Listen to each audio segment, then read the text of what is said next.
Welcome to the real Monster D. That would be me.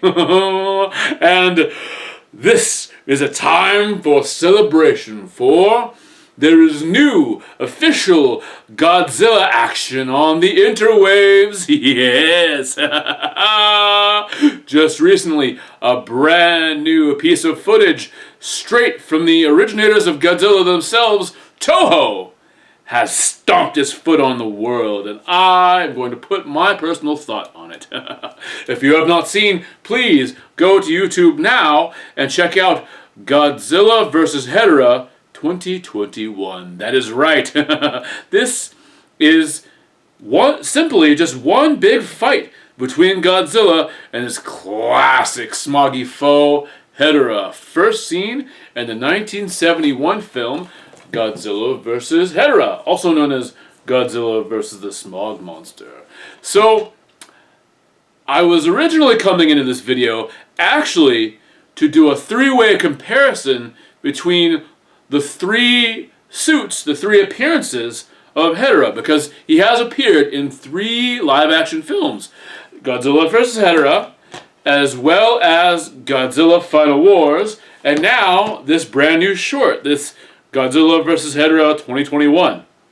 So I was all ready to compare these 3 suits to have a knockdown, drag-out, one shall remain out of all 3, but upon taking a closer look at the suit in this new one, it dawned on me, wait a minute, this suit is looking mighty familiar. This suit is not a new suit at all. This is actually the 2004 suit that was in Godzilla Final Wars. Well, just to be sure, let us do some comparisons. First, let us compare both suits to the original. Okay, the original 1971 suit, the original Hedorah, was a strange beast indeed. Probably the strangest feature of this creature to me was the eyes. The eyes were vertical, up and down. They would have been more normal had they been horizontal, but they flipped them. And that really gave this creature an eerie sort of look to its face. So that right there was pretty drastic. Now, if you look at the very brief appearance of Hedorah in Godzilla Final Wars, you'll notice that they actually rounded out the eyes and made them almost a little more human, you might say. And if you look at this new battle, yes, the rounded eyes are there. I would compare this new Hedorah, this newer Hedorah, to something more along the lines of a stereotypical anime character. I feel like it was almost meant to be a little bit cuter than the original version, which was not meant to be cute at all. The 71 version had a very random just form overall. I mean, it was literally a pile of sludge and toxic waste. So it reflected that. It had these irregular bumps and bubbles, and its head was all lopsided. It was just a very misshapen creature.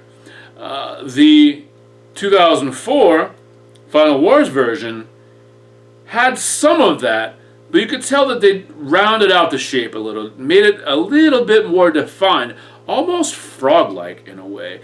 I mean, I must say, maybe it was a little hard to tell in Final Wars because he only had 28 minutes of screen time. I'm sorry, 28 seconds. 28 would have made him the star in that film. 28 seconds was all that there was. So he was more well-rounded. And then in the original Godzilla vs. Hedorah, he had arms, but they were very sort of just amorphous, hard to discern.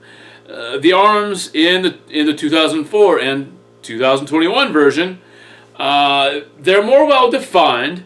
However, one of the arms comes with what looks like a very intentional sort of a whip, almost like a weapon. So that is an interesting feature. And then, actually, perhaps the only real difference between the Final Wars and version of what we just got is that in this newer version, they actually added a kind of a trunk on Hedorah, which they use to have it spray sort of a toxic smog out everywhere, which the original Hedorah just sort of dispersed smog seemingly from nowhere, just from randomly from its body. But this new one seems to have a very direct, specific sort of a smog orifice, if you will. But yes, yeah, other than that trunk, which seems to be quite just directly attached on, the 2004 and 2021 versions are identical. They are the same monster, in fact. Huh. One would be, and also, further evidence with this is, of course, the very fact that the Godzilla in this new version is the very same Godzilla suit from Godzilla Final Wars, with the sort of more cat-like features, almost cat-like ears in a way, and the slightly elongated fangs compared to the rest of the teeth. So this is Final Wars Godzilla again. I might almost be tempted to be disappointed by the concept of them reusing two suits from an old movie, but then I thought about it. Wait a minute. Godzilla Final Wars, while still somewhat fresh in my mind, is actually a bit of an old movie. It came out in 2004. It has been around for a while, and if you know anything about these suits, especially after they've been through the wars of a film, they wear and tear quickly and easily. They do not just sit in pristine condition forever. A lot of times they're left to be abandoned in warehouses and never touched. And as far as I'm aware, these suits were not readily used in public to be maintained. So odds are those original suits had deteriorated to the point of not practical use in a film. And if you look at the suits in this 2021 fight, they look pristine. They look rather new. They look nice in their own way. Which makes me think, maybe they're not the original suits, but maybe they are new suits molded from the original, taken from the original molds, which would have been cast from the original suits. So these are the same suits, but they're new versions. They're sort of a, they would have a new serial number, perhaps. So they are newly fashioned suits, to the best of my knowledge. And why would they go through the trouble of going through that? I mean, especially with Hedorah. I mean, Hedorah, like I said, in Godzilla Final Wars had 28 seconds of time. He was quite literally a throwaway character. I mean, they actually threw him into a city, threw Ebera into him, and he was gone, like that. So why are they spending this much detail and attention on this new footage? What is Toho trying to do? I believe that Toho put this out as sort of a modern sizzle. They're gearing up for something. They're preparing for something big, something amazing, and something new. And they wanted to whet our palate with this. But what is it? What could it be? What will it be? And will both this version of Godzilla and Hedorah be there for the next step of this new Toho journey? Well, I do not know, but one thing I can say is you can count on me, Monster D, to be there when it does happen, when the muck starts flying. Right now, I wish to talk to you about Diamond Head. They are an endlessly influential new wave of British heavy metal band. They are one of the forefathers of thrash metal. They combine the melodic and fantasy-based nature of Led Zeppelin with some of the evil synastry of Black Sabbath to create something new that would inspire generations past them. They are sometimes thought of as a forefather of thrash, to the point of having an early single album by Metallica, covering that which I want to talk about today. I want to narrow the focus out of all the amazing things that Diamond Head has done into one song. The very self-declarative, "Am I Evil?" This is a monstrously sinister song that starts with this pounding death march of an introduction that is so big it sounds orchestral in nature. It sounds as though there are more members to the band than what even were there. It is so amazing. And it features this frightening, fantastical tale of a protagonist whose mother, who is just slain for being mistaken for being a witch. And thus the entire song is all about this protagonist's revenge. So dark, so heavy, so intense the song is. And now, what I want to discuss are 3 of the studio recordings that Diamond Head did of this song. I want to really just talk about each one of these 3 versions and which one I believe is perhaps the most superior. Okay, so we are going to go ahead and start with the original. The original recording was on their album Lightning to the Nations, which I have a version here which for some reason is known as the White Album. But this album is, regardless of what the cover looks like, Lightning to the Nations. Now, the version that was released on here with original singer Sean Harris, this one, while as epic and sweeping as the other versions, this one is very dirty, rough, and muddled, which actually kind of add to the heft of the sinistry in this song. This version is almost dragged down into the depths of what some of their new wave of British heavy metal brethren, Venom, and maybe even a rougher Angel Witch would have been like. This really brought them down to that level. So if you're looking for something that truly just sounds like it was recorded on on evil machinations and materials, the very original one would be the way to go. The next version I want to discuss is the version that appears on their album Borrowed Time. I have it here on this best of, and this version is a more polished version of the song. It's clearer, it's cleaner, but it's actually longer than the original as well. One thing that immediately separates this one from the original, other than its clear production, is after that distended march, dum dum dum dum dum dum dum dum, it builds up and builds up and builds up, almost to that point where you're at the top of the roller coaster before it goes down. And whereas the original version just sort of dives right into the heavy and fast, this one has a very brief pause. And that pause just creates an extra sense of tension. And then all of a sudden, you go careening down, straight down into the depths of this fiery song, and it takes you through the horror of this one lonely man's journey. It is amazing, and I highly recommend this version. But there is another version which is amazing. That would be a version that came out only in 2020. See, they actually did a Lightning to the Nations 2020 version. This was a re-recording of their original album. Now with new and current singer Rasmus Von Anderson.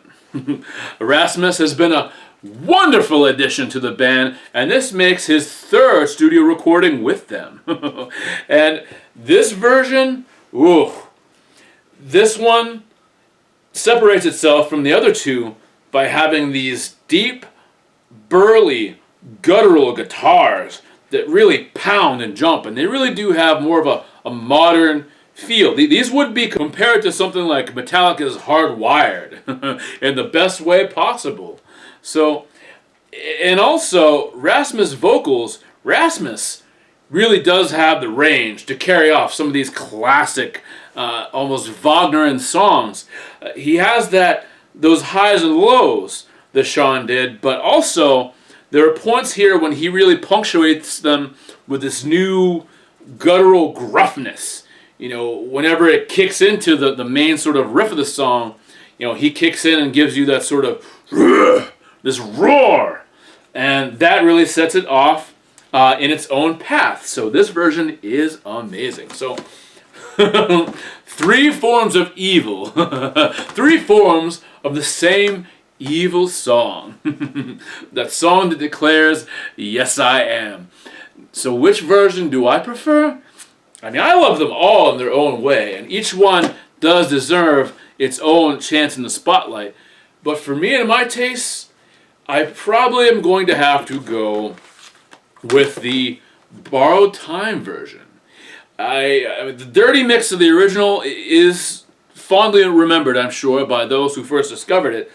But there's just something about that clean, clear, the way you hear the drums pound in this version. Again, that dramatic pause, which is carried over, mind you, in the 2020 version. They keep that pause there. They realize they had something strong with that, and then just the barrage that follows. For me, the borrowed time and sort of the second version of the song is the one that I would go to. For me, the borrowed time version is the definitive version of "Am I Evil?" So, I implore you to check all of these out and declare with this song, "Am I a Diamond Head fan? Yes, I am." Welcome to the drawing challenge. Today, I am going to attempt something a little bit different. Rather than the usual 5-minute monster, I'm going to stack this along with the rest of the episode's sort of comparison theme, and I'm going to create 2 different versions of the same monster. What kind of monster will that be? Well, since this episode started with Hedorah, who is often compared to being sort of a mutated frog, I thought I would go back to a frog's baby roots, and I'm going to create a tadpole monster, but I'm going to do so in 2 different ways. So you'll see what I mean right now. All right, so I'm just going to start now and do this sort of side profile. All right, I'm going to take my time today and really just explore this. Have you ever attempted to draw a tadpole before? It's interesting because on one hand, they're of course very, very fish-like. On the other hand, they are different from a fish. And also, keep in mind, I'm attempting to draw a monster here. So I have to keep that in mind. So I must monsterize this. A quick way to monsterize this is to give it a little nub of a horn. And then maybe some little spike nubbins on the top there. So there we go. So that could perhaps be a clue as to what sort of horned monster it will become in the future. And then I am going to make some pupils. I want to make it some front-facing eyes, which tells you immediately that this is a predator. And maybe even some little teeth. And certainly many, many tadpoles begin their life as being quite voracious predators. Some may feed on algae and various aquatic sort of plant life, but I have definitely seen video of them turning on other aquatic life forms, sometimes even on each other, to monstrous effect. So let's make some bumps down below, make this creature look really wrinkled. Tadpoles strike me as being rather wrinkly in their sort of design, if you will. All right. I'm going to create some thicker lines on the main body of this creature, give it some heft, and then leave that sort of fin tail thin to differentiate it from the rest of the body. So there we go. So I'm actually going to thicken all of these lines, and then I'm going to go in and re-thicken the bottom lines. And maybe even add a little bit of shading. Just create some real line character here. Give it a personality. All right.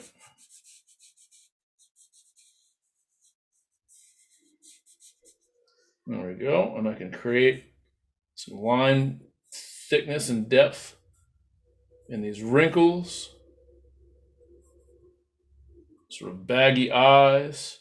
It's funny. This is based on a baby monster, but I'm making it wrinkly, like as though it's older. But maybe all that time living in the water just keeps it in that pruny state. It's one big living prune. Maybe that is what this is after all. Maybe this is actually a tad prune. I'm going to call it the tad prune. And then I'm going to add some stripe details at the end. Maybe these stripes will darken as it gets older, or maybe they'll fade away. Sometimes you get animals that are born or hatched with spots or stripes that fade over time, like lion cubs, for example. And with that, maybe I'll actually create some more stripes on the top too. So there's that. Maybe some more stripes on the side. And then take that opportunity to thicken some of the other lines, some of the wrinkles, to distinguish between the more topical, sort of topographical lines that really give thickness and depth to it, and then things like stripes, which are more surface level. All right, and that is pretty fun right there. So pretty quickly, we have ourselves a little tadpole monster. What do you think of that? There's a little tadpole monster. So then we're going to go further, and I'm going to recreate this tadpole monster in a slightly different fashion. So how do I change this up while also keeping it somewhat familiar? Well, I'm going to make this thing rounder. I'm going to puff out the lips. I'm going to make the eyes bigger. I'm actually going to go for more of a cartoony look this time. Let's see if I can really keep the essence of this creature, but also change it. Now, I'm going to make this tail a little bit shorter and a little more rounded. Then I am going to, let me hide my little eye mistake there. So by making a thicker line, I'm going to give this creature some big, almost more human pupils and iris there. So there we go. That sets it apart already. So I was going for that more blotchy, sort of amphibian eye pupil there, but here I want it to be more of a cartoon character, in a sense. So then we'll create some wavy lines on the bottom. And then, how should I go about these lines or these? Well, first of all, let me create this little membrane. Let me just make it simpler. Just a lot simpler. So there's that. And then I'm going to bring out the horn. This time, I'm going to give it that sort of unicorn-like protrusion. I don't know what you want to call that, but like horns sometimes have that bit of skin that climbs up around them, that sheath almost. So maybe I'll have that. So the horn will simultaneously be bigger, but I almost want it even less pronounced at the same exact time. And then we'll give this thing some cartoony big old tiger stripes this time around. Okay. And then maybe continue those stripes back here and make them a little bit bigger. In fact, I'll just give them 2. So really it's just that one stripe and then color the tip of the tail. If you're going for a more cartoony feel, you simplify things. A lot of times animations, cartoons, they will simplify a form because any drawing, when you have to animate it hundreds and hundreds of times, is tedious. But a way to knock out some of that tediousness is by knocking out some of the detail. It is difficult to animate something with a whole lot of detail to it. Granted, we are not animating today. We're just drawing 2 stagnant drawings, but it helps to think in those terms sometimes. You know what? I'm going to give it sort of like almost like a baby tooth there. Really, really exemplifying the baby tooth. And then maybe I'll even actually try to extend like a cheek, kind of. Like that. How's that? So we have 2 different versions of the same monster right there. And you know what I think I'm going to call that? So there we go. What do you think? 2 different versions of the same tad prune. You know what? Maybe the smaller version could even be a little more wrinkly. But there we go. That is my tad prune monster. What do you think? Would you try 2 different versions of your own monster? You can feel free to share. You can draw that monster and either post it on your Instagram and tag me to let me know you tried this, or you could draw it and you could post it on my own Facebook page. Just look up The Real Monster D, one word in either case. And yes, I would love to see your alternate monster forms. Well, I hope you have enjoyed these drawings, as well as the episode entire. If so, please do scratch that like button and toll that bell so you can be ready, willing, and salivating for the very next episode of The Real Monster D. Stay monstrous!